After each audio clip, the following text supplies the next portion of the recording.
자, 이번 시간에는 분양계약서나 관리동의서에 미리 어떤 관리회사의 위탁관리 기간을 정해놓은 경우, 뭐 3년, 5년 이렇게 계속 관리할 수 있다. 이런 위탁관리 기간을 정해놓은 경우에 이후에 신규 관리인 선임됐어요. 자, 이런 상황에서 종전에 분양계약서나 관리동의서에 적혀있는 그 위탁관리 기간을 존중해 주어야 될까? 그 위탁관리 기간이 존중될 것인가? 아니면 그런 위탁관리 기간 무시하고 종전관리업체를 내보낼 수 있는 것인가? 분양계약서나 관리동의서에 적혀있던 그런 위탁관리 기간이 유효할 것인지 여부, 여기에 대해서 한번 살펴보도록 하겠습니다. 실무에서 정말 자주 문제가 되는 부분이죠. 제가 먼저 질문부터 읽어보겠습니다. 안녕하세요, 변호사님. 저는 경기도 광교에 있는 오피스텔 구분 소유자입니다. 다름이 아니고 저희가 이번에 최초 관리단 총회를 개최해서 관리단 회장, 즉 법상 관리인이죠. 이런 관리단 회장을 뽑았습니다. 그리고 위탁관리업체를 상대로 관리 업무를 중단하고 퇴거, 즉 나가라 할 것을 요구했는데요. 관리업체가 하는 말이 당신들 분양계약서에 이렇게 썼다. 분양계약서에 위탁관리 기간을 5년으로 한다 라고 쓰지 않았느냐. 그리고 건물관리동의서에서도 동일하게 기간을 5년을 하는데 동의한다 라고 설명하지 않았느냐 라고 하면서 퇴거하지 않고 위탁기간 5년을 채우고 나가겠다고 합니다. 이런 분양계약서 또는 건물관리동의서 날인, 서명 또는 날인한 것이 유효한 것인가요? 즉 새로운 관리단, 뽑힌 관리인이죠. 이런 관리인은 울며 겨자 먹기로 계속 종전관리업체를 써야 하는 것인가요? 자, 이런 질문을 주셨습니다. 이게 하급심에서는요, 이런 것은 무효다라는 것도 있었고, 아주 극소수이지만 제가 받은 어떤 판결 중에서는 유효를 본 판결도 있어요. 이게 인천 쪽이었는데 유효를 판결도 있었습니다. 자, 이것을 최근에 대법원이 좀 정리를 했습니다. 한번 보시겠습니다. 먼저 관련된 법부터 보셔야죠. 이게 오피스텔이니까 집합건물법에 적용을 받는 것이죠. 집합건물의 소유 및 관리하는 법률, 여기에 적용을 받습니다. 자, 집합건물법 제9조의 3은요, 분양자의 관리 의무, 이 분양자가 시행사예요. 시행사. 그리고 여기에서 문제가 되는 위탁관리, 요거는요, 분양사 또는 시행사하고 계약, 위탁계약을 체결한 그 업체하고 지금 신규 관리단이 지금 분쟁하고 있는 거거든요. 다투고 있는 중이에요. 다투고 있는 위탁관리 업체를 원래 선임한 것은 신규 관리단이 아니라 종전 분양자예요. 시행사예요. 그래서 종전 시행사하고의 계약이 있고, 그 다음에 이 시행사가 주도해서 분양계약서들을 썼을 거 아닙니까? 이런 분양계약서 상에 나와 있는 그 위탁계약 기간, 그 5년, 이게 유효한지 이걸 따져보겠다는 거예요. 법은요, 이렇게 돼 있어요. 9조 3에 1항, 분양자는 제24조 3항에 따라서 선임된 관리인이 업무를, 즉 사무를 개시할 때까지, 즉 한정적, 임시적입니다. 이때까지만 선량한 관리자 주의로 건물과 대지 부속시설, 즉 건물 전체를 관리한다라는 것입니다. 자, 분양자는 3항에 보시면 분양자는 예정된 매수인이 2분의 1 이상이 이전 등기할 때에는 옛날에는요, 분양자가 바로 관리자 집회를 열 수가 있었거든요. 시행사가 열 수가 있었어요. 수집통지에서 열 수가 있었는데 지금은 이걸 막아버렸습니다. 보시는 것처럼 법 개정되어서 2021년 2월 5일 이후부터는 분양자가, 즉 시행사가 함부로 총회를 못 열어요. 중간에 어떤 절차가 있냐면 통지 절차가 있습니다. 어떤 통지냐? 그것이 바로 보시는 것처럼 9조의 3 제3항이에요. 매수인의 2분의 1 이상이 이전 등기가 이제 절반 이상 됐다는 거예요. 등기한 때는 규약 설정 및 관리인 선임을 위한 규약도 설정하고 관리인을 선임하라 라고 하는 관련 집회, 이 집회를 소집할 것을 구분 소유자에게 통지하여야 되는 것입니다. 먼저 이렇게 통지를 하고요.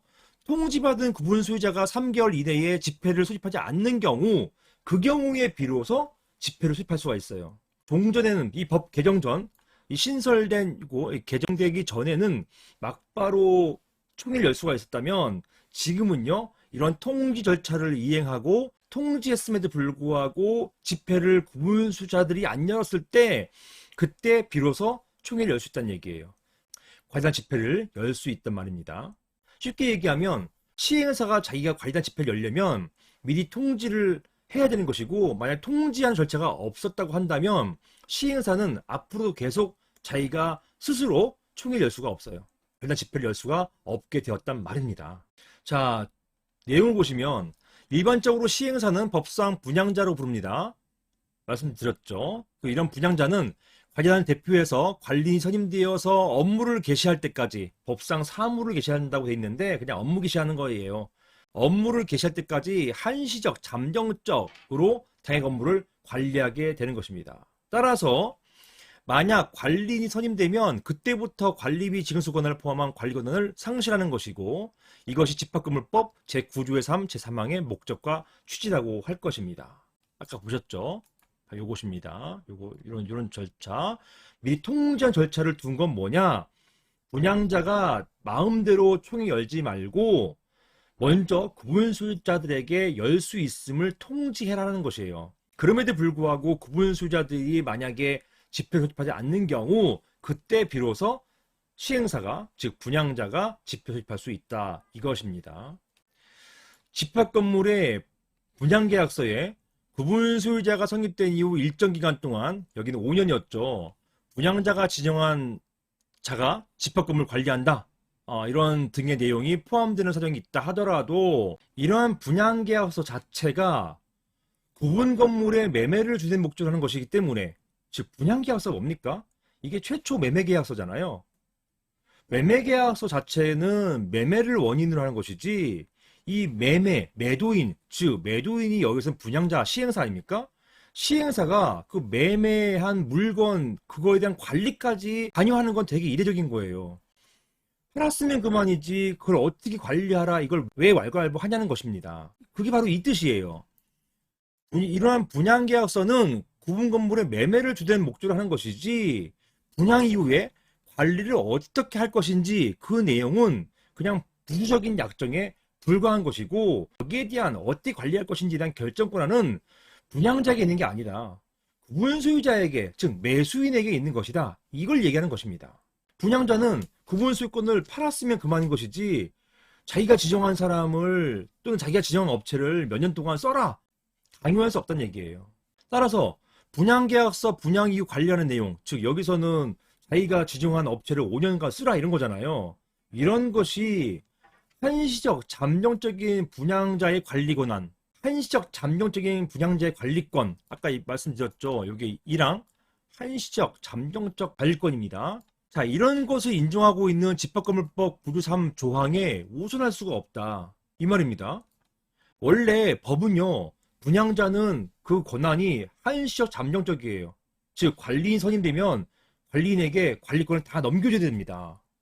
그런데 만약에 분양계약서에 따라가지고 관리권을 신규 관리인에게 넘겨줬다 하더라도 자기가 지정한 업체를 계속 쓰라, 이렇게 한다는 것은 분양계약서가 집합건물법 9조의 3, 이것보다 우선한다는 얘기밖에 안 되는 거잖아요.